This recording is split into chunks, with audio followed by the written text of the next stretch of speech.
Yun, magandang hapon sa iyo, Vince Joseph. Ayan, habang naghihintay pa sa iba, ay Good afternoon po. Good afternoon, relax sir. relax lang naman tayo.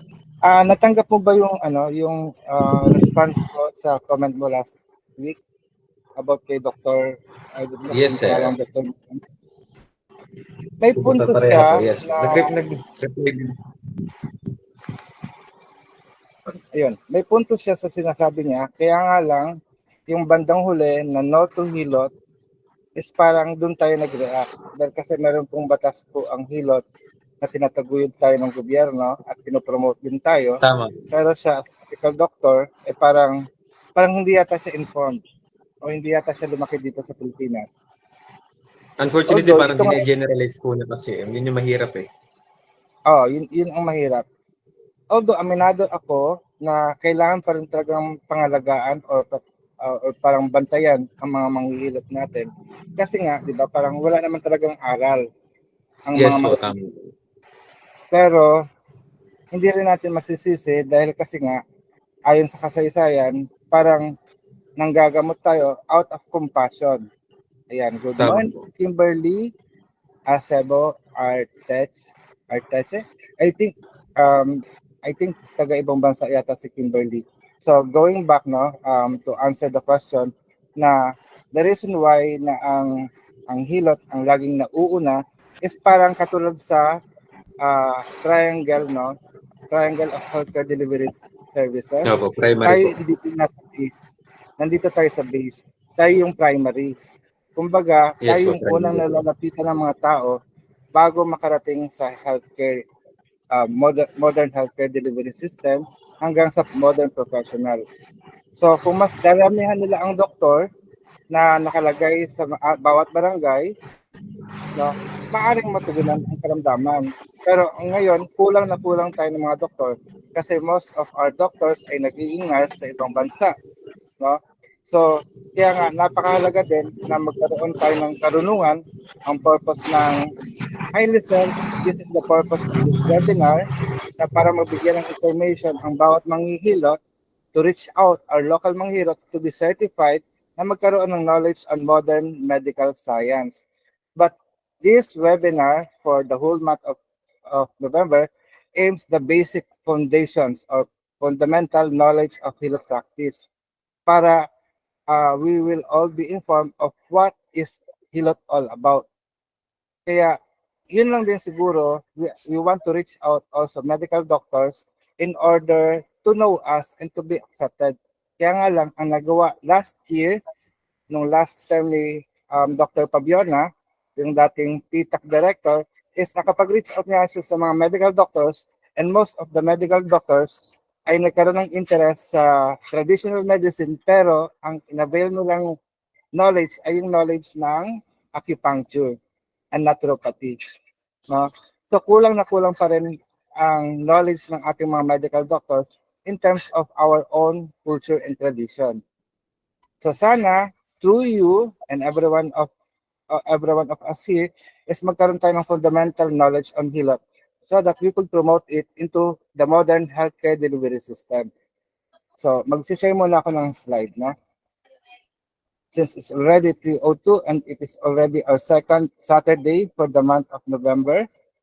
So medyo Tagalog ang ating presentation but I'll try my best to translate it in English for the sake of our kababayan who are PhilAms that has little knowledge on Filipino language.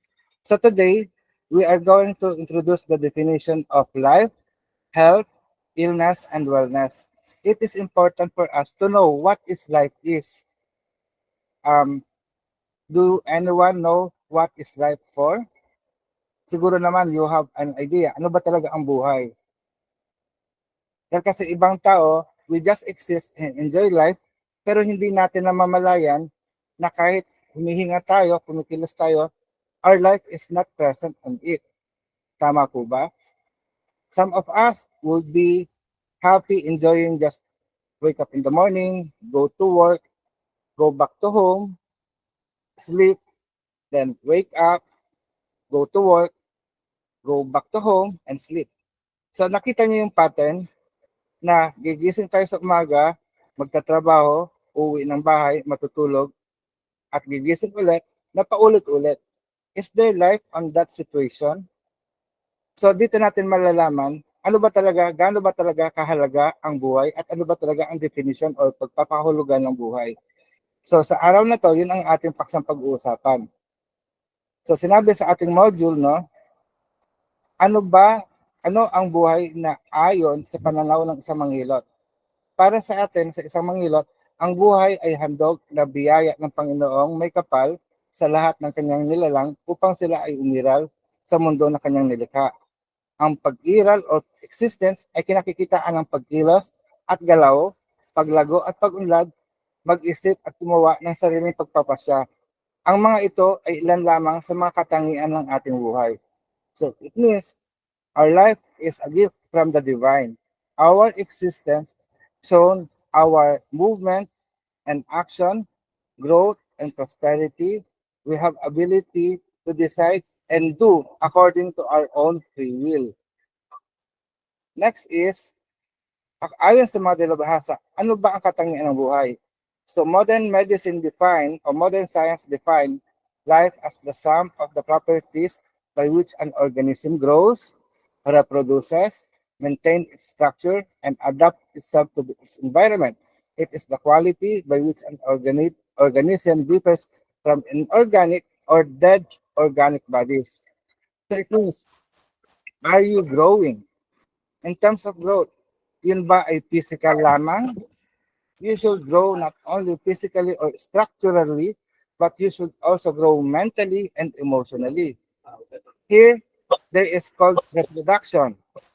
As an individual, we have the power to reproduce ourselves. No? Pero is reproduction limited only in terms of coitus or sexual interaction with other people? So how do we reproduce? Yun ang aalamin natin. Okay, and at the same time, it maintains its structure. So how can we maintain our form? Kaya nga, mayroong mga healthcare services in order to maintain our form para hindi naman tayo maging overweight or underweight or whatever, no? And lastly, and adapt to itself to the environment. So as Filipino, masasabi natin, we are very adaptable. Kahit saan tayong itapon sa buong mundo, we can adapt the environment where we are, no? We can adapt to the cold place, we could adapt to a busy place, and still live. On our next statement, it is said, thus life within man enables him or her to do certain function such as organization, metabolism, responsiveness, movements, reproduction, growth, differentiation, respiration, digestion, and excretion. I think this is very important for us to understand para ma-determine natin yung life problems sa buhay. Kasi kung hindi natin maintindihan ito, we will just accept that, okay, we are healthy, but in terms of other aspect of life, hindi na pala natin nakikita na we are not really experiencing life into ourselves. So according to medical science, these are the characteristic of life. Bilang tao, ang buhay natin ay nakikita sa ating katawan at ang ating katawan ay may mga bahagi. Ang organization na tinutukoy bilang katangian ng tao ay ang kaayusan ng mga bahagi nito na naaayon sa kanyang kagamitan. Halimbawa na lang ang ating mga mata inilagay sa itaas ng bahagi ng ating katawan at harapan ng ating muka para makita natin ang mga bagay na nasa harap natin. Ganyan din ang ating mga paa ay nasa babang bahagi ng ating katawan para siya ang tumayo at maglakad. So it means our existence, our physical body has its own organization. It is placed appropriately according to their purpose. So that's what organization means, according to the definition. Number 2 ay ang metabolism. Ang metabolism, ito ay ang pagtugon ng ating katawan. It is a response of our body upang tunawin ang pagkain, upang gawin itong enerhiya. Ito rin ay nagpapatunay na ang tao ay may kakayahang baguhin ang mga bagay-bagay na di kaaya-aya upang kanya itong masikmura. Naiugnay din to sa kakayanan ng metabolismo kung ang isang tao ay mataba o di kaya payat. So this definition only pertains throughout the physical aspect of metabolism. But when I meditate and contemplate on this, mentally and emotionally, whatever that is present to us, we were able to cope up and metabolize the things that happened into our life. Such as in the time of storm, makikita natin merong bagyo, bumabaha, pero ano ang response natin? So as Filipino, we know how to respond from that. Kahit na bumabagyo o merong calamity, we can cope it up and transform the bad things into a happy moment to celebrate. No? Number 3, responsiveness o kakayanan tumugon. In every action ay merong reaksyon. Sa bawat kilos o galaw, ito ay may katumbas o kasalungat na pagtugon. Ito ay ang kakayanan ng tao na tumugon tulad ng sa biro, maaaring isang tao ay matawa o di kaya mainis. Pag ikaw ay tinatawag, ikaw din ay sasagot. Sa pagbabago, bagong panahon na tulad ng tag-ulan, karamihan ay ginawin. Pag tag-araw naman ay naiinitan. Ang pagtugon ng tao ay ginagamit din sa pagsusuri kung siya ay may pakiramdam. Sinusukat nito ang kakayanan niya na mag-isip at tumugon sa anumang pagsubok na kanyang kakaharapin. Just in case na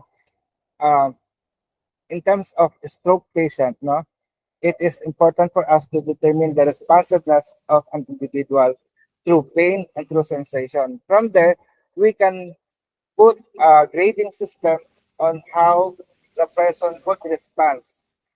So positive in terms of pain, pag pinasok natin, di ba, naturally, we will get burned. But there are times na hindi nakakaramdam talaga ang tao. Pero yun ay hindi, kung sa Chinese medicine, nag-introduce sila ng smudge o yung moxa, tinitingnan nila yung balat kung nagre-respond sa heat. Dahil kasi meron tao talaga nagiging manhid because of, dahil doon, nalalaman nila na mayroong paralysis o mayroong mga naipit na ugat at yung mga nerve endings niya ay hindi healthy. Kaya, sa pamagitan ng responsiveness, makikita natin kung paano gagamutin ang isang tao para manumbalik ang kanyang responsiveness. No? Next, characteristic of life ay ang pagkilos o galaw. Ang pagkilos at galaw ay hindi lamang panlabas na katangian na makikita sa bawat nilalang. Ito rin ay makikita sa loob ng ating katawan tulad ng hangin na ating hinihinga, ng dugo na dumadaloy sa ating mga ugat. Gayon din ang pagkain ng ating nalalasak ay dumadaloy at kumikilos sa loob ng ating katawan. Kaya ang pagkilos ay mahalagang katangian na makita sa tao upang siya ay mabuhay. And even this one, our movement and action, we can make it as a diagnostic tool. Paano ka ba tumayo? So makikita natin ang pagtayo kung straight up or minsan pakuba, how a person walk, di ba? So every action can be a tool for us to determine if the person is suffering from good health or wellness. Next characteristic ay ang reproduction o kakayahan magparami.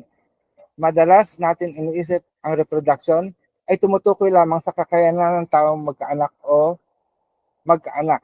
Marahil ito lamang ang madali nating unawain. Ngunit ang reproduction ay di lamang nalilimitahan sa paksang ito because ito din ay tumutukoy sa kakayanan ng ating mga cells na magparami. So it means hindi lang siya sa having a baby. Kung nagkaroon tayo ng damage, nasunog ang ating katawan, nasunog ang ating balat, yung cells natin is nagkakaroon din ng reproduction. So ibig sabihin, pag napasok tayo, nasira ang mga cells, after that, our body has the ability to produce new cells para maging buo ulit tayo. So that is the part of our reproduction, no? Ability. 6 is ang kakayahan sa paglago.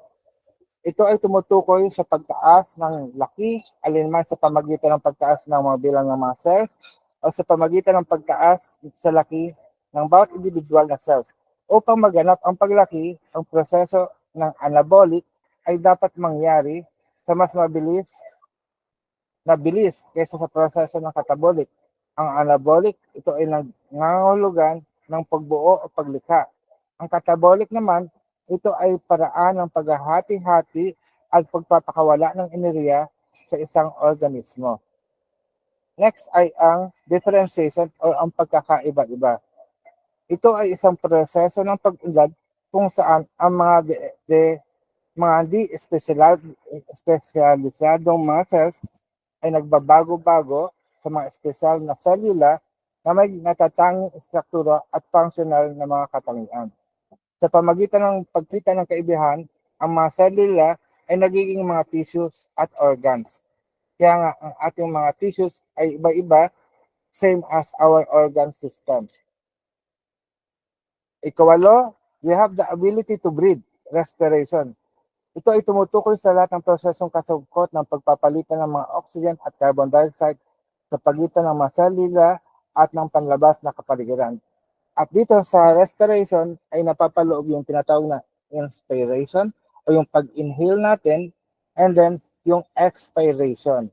So ibig sabihin, tayo, lumalanghap tayo, pinapapasok natin ang sariwang hangin, at gayon din, bumubuga tayo o nag-exhale tayo at inalabas natin ang masamang hangin sa ating katawan.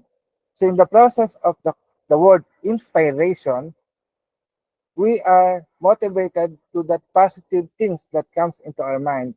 And then it is also healthy for us to expire, to say our complaints and dislike on the things that yung mga bagay na hindi maganda, no, hindi natin itinatago. Nilalabas natin to sa pamagitan ng pagsasalita through the power of air. Ikasyam ay ang digestion or pagtunaw. Ito ay proseso ng paghihiwa-hiwalay ng mga komplikadong natutunaw na pagkain sa ating mga simpleng molekula na maaring maabsorb sa dugo at magamit din ng katawan. In terms of psycho-emotional, no, yung digestion nito, ito yung ability natin to digest things, to break down into small pieces, yung mga big challenges, and deal with it. So parang through digestion, the power of our digestion, it also gives us the power to solve problems by digesting the big one into smaller parts and deal the small parts until we complete all the problem to be solved. Lastly, ay ang excretion o paglabas o pagdumi. So ito ay ang proseso na pag-aalis ng mga dumi na produkto ng panunaw at metabolismo mula sa ating katawan. So from that, it is natural for us to excrete. Ito rin yung parang panahon na nag-break up kayo dahil kasi toxic ang environment niyo or relationship niyo. So ito yung process of moving on. We have to learn to excrete. Kasi if we just maintain on what is in the past, it will poison us, di ba? So parang napakagaling ng may kapal na binigay niya ang mga ability ito, hindi lamang in terms of our physical aspect, but into our psycho and emotional aspect, which is our spirituality. So moving on, mula sa pagkilala sa mga katingian ng buhay ay ating mas madaling mauunawaan ang kalagayan ng kalusugan ng isang individual. Kung ang isang tao ba ay dumaranas ng kaginhawaan o siya ba ay dumaranas ng karamdaman. So ngayon naman, alamin natin ano ba ang kalusugan, kaginhawaan, at ang karamdaman. So ano nga ba talaga ang health o kalusugan? Ang kalusugan ay ang kalagayan ng buhay na dumadaloy sa ating katawan bilang isang tao. Ang kalagayang ito ay may dalawang uri. Unang uri ay yung kanais-nais na kalagayan ay ang kaginhawaan o yung wellness. The other one naman, ito yung dapat nating iwasan.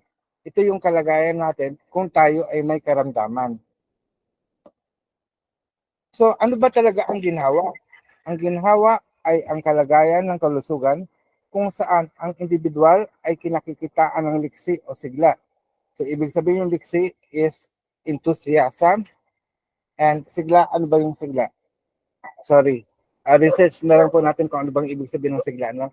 So ang liksi ay ang kakayanan ng katawan ng tao na mag-iba ng posisyon sa tamang paraan. Kinakailangan dito ang pinagsama-samang kahusayan sa paggalaw or isolated movements skill sa pamagitan ng paggamit ng kombinasyon ng balance, coordination, bilis, reflexes, lakas at katatagan.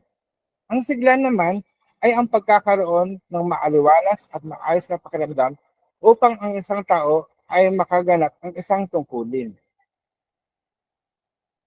Ang ginhawa o kaginhawaan ay ang kabuuang kalagayan ng buhay sa lahat ng aspeto ng buhay kung saan ang isang tao ay nakakaranas ng tuloy-tuloy na pagdaloy ng biyaya at pagpapala ng Panginoong May Kapal. So ngayon, ano naman ba ang ibig sabihin ng karamdaman?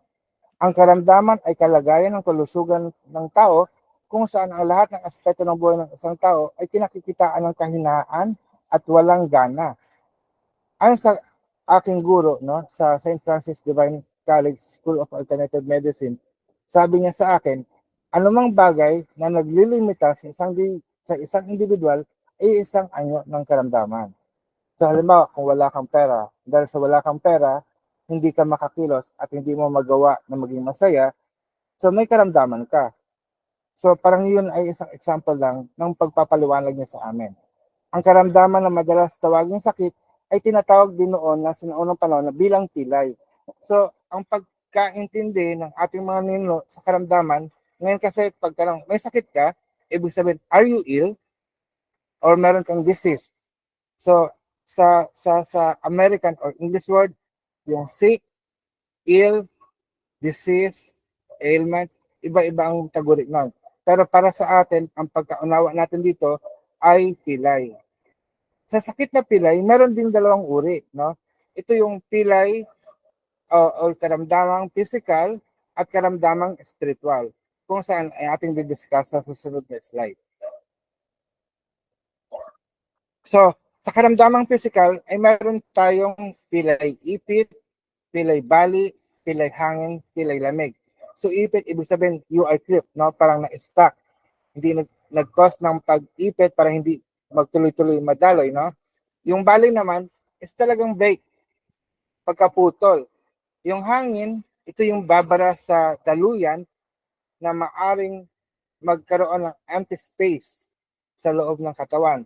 Yung pilay lamig naman, ito yung pagbubuo, pagsosolidify na nagkakos ng blockage talaga sa daloy ng enerhiya o ng life force sa katawan ng tao, na kung saan ang hilot ay napakabisang paraan upang gamutin ang mga bagay na mga pilay na ito, no? Sa ating developmental hilot class or hilot binabaylan class ay ating diniscuss din at binigyan ng categorization or comparison yung mga modernong sakit. In-identify natin ang mga modernong sakit at tinignan natin saan ba na-categorize na pilay yung sakit nito. Halimbawa, katulad na lang ng cancer. Anong klaseng pilay ang cancer? Depende kung saang bahagi. O halimbawa, yung diabetes. Ano ba ang nangyayari sa diabetes at anong uri ng pilay ito? At paano natin magagamot ito, no? So ito ay sa ating hilot binabaylan class. Ngayon naman, meron din tinatawag na pilay usog, no? So ito yung karamdamang spiritual. Sa mga karamdamang spiritual ay mayroong usog, kulam, bati, tuwa, dalaw, at tawag. So yung usog, ito yung parang ginawa unintentionally ng tao na nausog ka. I think marami naman sa inyo nakakaalam kung anong ibig sabihin ng usog, tama ba? So I assume naintindihan nyo kung anong usog. Yung kulam naman, ito ay intentionally na inisip ko, nagkaroon ako ng intention ng masama sa isang tao pero hindi ko ginawa. Pero kahit inisip ko, nagaganap pa rin kung ano yung inisip ko masama sa isang tao. Yun ay kulam. Yung bati naman, usually ito ay nabati in terms of mga elemental spirits, no? Na napagkatuwaan ka. At yung dalaw naman, ito ay mga parang katulad ng spiritual na dalaw ng mga multo, ng mga patay na kaluluwa. At tawag naman, ito ay divine calling. Siguro sa karamdamang spiritual ay magkakaroon tayo ng separate webinar about that dahil kasi napaka-busisi din ito at paano nga ba talaga ang mga kaluluwa o mga spirits is nakaka-apekto sa buhay ng tao at ang kanilang kalusugan. Kasi ito yung paniniwala ng ating mga ninuno na yung mga spiritual being can affect our health. Hindi lang yung health kalusugan natin in terms of physical, pati emotional, mental, social, even financial. Kaya nga, may mga ninuno tayo na nag-o-offer sila ng mga pagkain o nagbibigay ng mga offering para mag-invoke ng blessings, prosperity, etc. etc. No? So yun yung mga uri ng karamdaman. Yung kaginhawaan naman, itutuloy lang natin, no? So pagdating sa karamdamang physical is nakita natin may iba't ibang uri ng karamdaman at ang karamdaman na yun ay tinatawag na pilay. Even yung mga bagay spiritual is nagkakaroon din ng epekto sa ating katawan gawa nga ng mga energy fields. Dahil bilang tao, hindi lang tayo kasi physical na tao na laman Binubuo din tayo ng energy field. Ito yung mga kaluluwa natin and everything. Ayon sa kasaysayan or kung mababasa niyo po yung ating unang libro ng Hilot, no, inuwento natin yung paglikha, creation story, na tayo ay ginawa ni kabunian mula sa lupa at tubig, kaya nagkaroon ng putik. Mula sa putik, hinubog niya tayo ayon sa kanyang wangis. Ngayon, nung nagkaroon na tayo ng wangis, nakita niya na halos kamukha na tayo niya, iniluto niya tayo. Linagay niya tayo sa hurnuhan para yung karakteristik ng apoy na liwanag at init ay mapunta sa atin. Kaya tayo bilang tao ay warm-blooded individuals. Pero yung specific power of the fire, nataglay din natin yon. Nagkaroon tayo ng warmth, kaya mapagmahal tayo. And then at the same time, we are light beings as well. Yung liwanag ng apoy ay nakuha natin. Kaya meron tayong complexion. Iba-iba sa atin, bawat isa sa atin ay may kanya-kanyang liwanag na taglay. Ibig sabihin yung liwanag, yun yung itsura natin. Gwapo ba tayo? Maganda ba tayo? Kahit sabihin mong hindi kaaya ang mukha natin, merong bagay na nagiging kaaya-aya sa atin. Ito yung liwanag natin.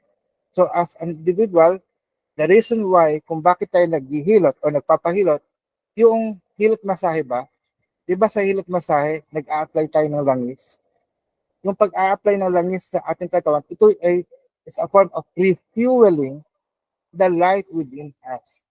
Kumbaga, yung liwanag natin is umaandap-andap or nagdidim, so we add oil in our physical body in order for us to be more brighter, to radiate our light brighter. So yun yung naging reason kung bakit tayo nagpapahilot. At sabi nga doon, no, so sinabi ko, tayo ay mayroong apoy o liwanag. And then, nung naluto na tayo, God breathed on us. Kumbaga, hiningahan tayo ng hininga ng buhay. Binugahan tayo ng Diyos ng hininga ng buhay. And that is our air part. And lastly, God bless us with a spirit. At yung spirit na yan, yun yung naging purpose natin. Pag ang purpose natin, pag nagawa natin yung purpose natin, ang result nun is magkakaroon tayo ng wellness o kaginhawaan. Pero, pag lumabag tayo sa purpose natin and we don't do our purpose, the result will be an illness for all of us. Ayun. So, good morning. Good morning, good afternoon, Ma'am Jocelyn, or good evening nga sa inyo. So, yun yung reason kung bakit kailangan natin sumunod sa purpose.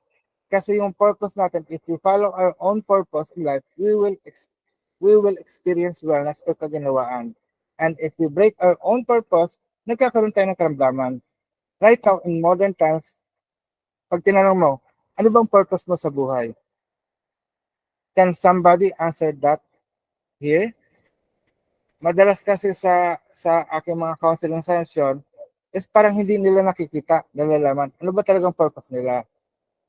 So, okay, let me see. Leia R. Sino si Leia R? Leia R. Ayun, may Leia. Hi. I hope. Yun.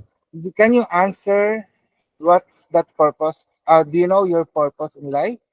To serve or to Oh. care for others. Mm-hmm. Mm. Good, no? To serve and care for others, that is a good purpose in life. Now, probably for me, as I understand our life purpose, to serve and care for others is an extra personal mission in life. Pero the real purpose of life that most of us forget is just to exist. Diba? The reason for our purpose is just to exist. Ano ba ang ibig sabihin ng existence? We exist, move, grow, and expand. So yung purpose natin na to serve and care for others is just an extra mission. It could be a burden for us, to be honest. Pero living our life in our purpose is just to exist, to celebrate the life within us, given to us by the divine. So, can you see, siguro medyo iba yung turo natin, di ba? Pero kung inanaraw daw natin ang simple purpose natin to exist, is yun lang talaga. So yung other purpose natin, my purpose ko is to serve and heal other people. Purpose yan ng pagiging manghihilot natin. Yung choice natin to become a manghihilot. No? Pero our main purpose is just to live and exist. Ika nga, kung magiging conservative Christians, some conservative and fundamentalist Christians, di ba, you exist to glorify God. Your presence is a testimony to glorify God. But how could you glorify God? You live the life. Di ba parang, okay, I am a parent. I give you house and lot. Well, di ba parang mas maganda kung ako nagbigay sa'yo ng house and lot, titirahan mo yung house and lot na binigay ko. Ano kaya mararamdaman ko kung yung house and lot na binigay ko sa'yo ay ipinamigay mo din sa iba, binenta mo sa iba? Diba? It might parang ma-offend ako nun. So God want us, yung life natin, to experience it accordingly, to experience everything like what we have mentioned here in our slide, no?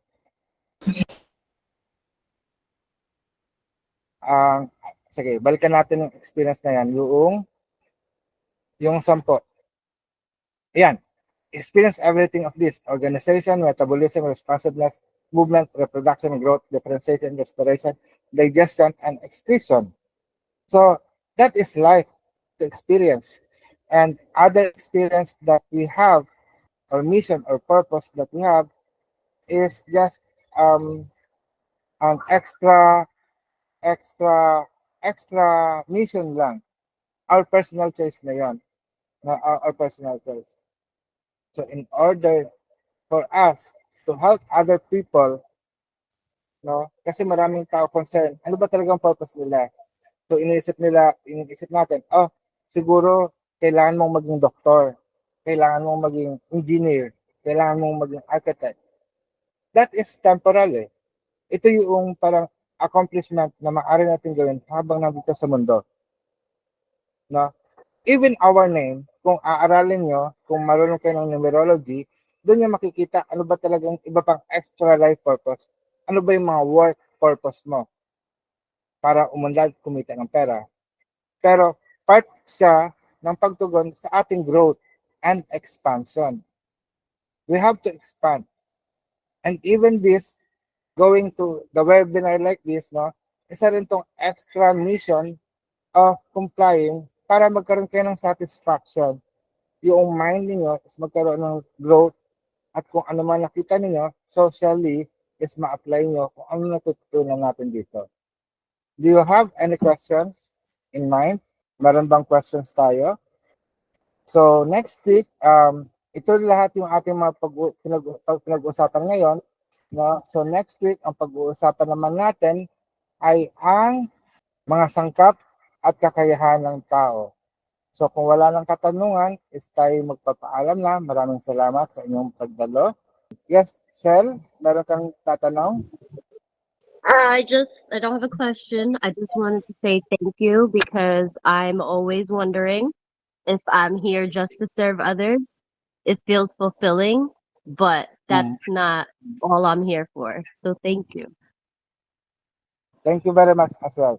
So for all those who register and is living in America, in California, I will try to translate all our materials in English. So you will find this in Hilot Academy website. You may download it for free. But for now, we are still busy. No, I might have this translation available by January 2025. No, so yes, the whole December I will work it out. No, so thank you very much sa mga taga-Pilipinas dito. Maraming salamat sa mga panahon ninyo na pag-antabay sa ating webinar. So hanggang sa susunod muli.